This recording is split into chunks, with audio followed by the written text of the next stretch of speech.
هل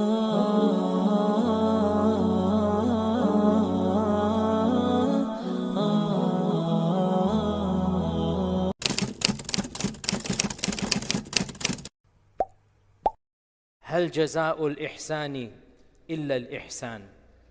What do you think the reward of excellence will be in the eyes of Allah other than excellence?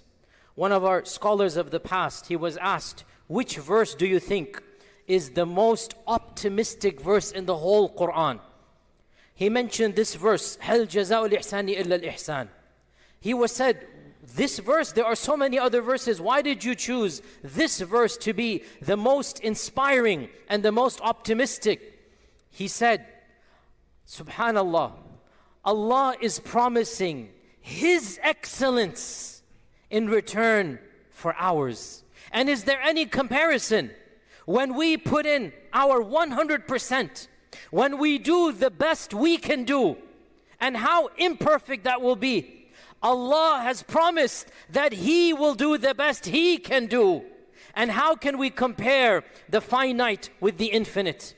How can we compare that which is going to be fallible with that which is infallible? How can we compare the meager temporary efforts of this dunya with the infinite blessings of Allah subhanahu wa ta'ala? And yet Allah has opened this door. هَلْ جَزَاءُ الْإِحْسَانِ إِلَّا الْإِحْسَانِ. O Muslim, be inspired by this verse. Know that this verse comes in the context of Jannatul Firdaus when you read Surah Ar-Rahman. And Allah Azza wa Jal promises Jannatul Firdaus not to the person who is praying and fasting the max. He promises it to all those who are practicing ihsan. And ihsan is practiced not just in one area, in multiple areas. What Allah is saying, O Muslim, you do the best you can do. And I promise you, I will give you the best you can ever imagine. This means, O Muslim, Jannatul Firdaus is open for every single one of us right here without exception. Equal opportunity. There is no discrimination. It doesn't matter who you are, what your background, how much you have been blessed with of wealth or not, doesn't matter. Every one of us, if we put in our max with what we have, with the resources we have, with the influence we have, if we live our lives with the best ihsan, then Allah has promised to us that He will give us His ihsan. And there is no comparison between my ihsan and your ihsan. So, O Muslim, when you stand up to perform wudu, perform it with ihsan.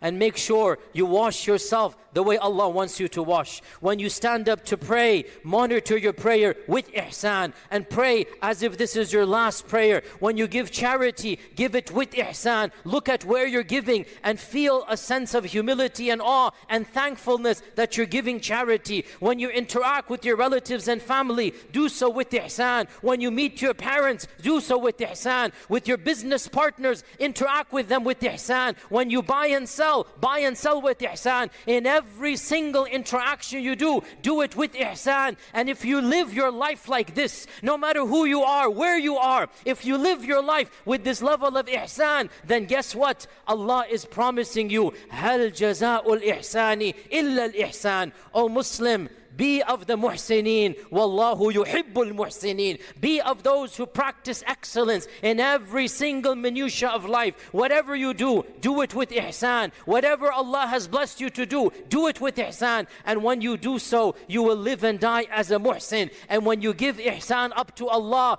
Allah subhanahu wa ta'ala promises, هَلْ جَزَاءُ الْإِحْسَانِ إِلَّا الْإِحْسَانِ.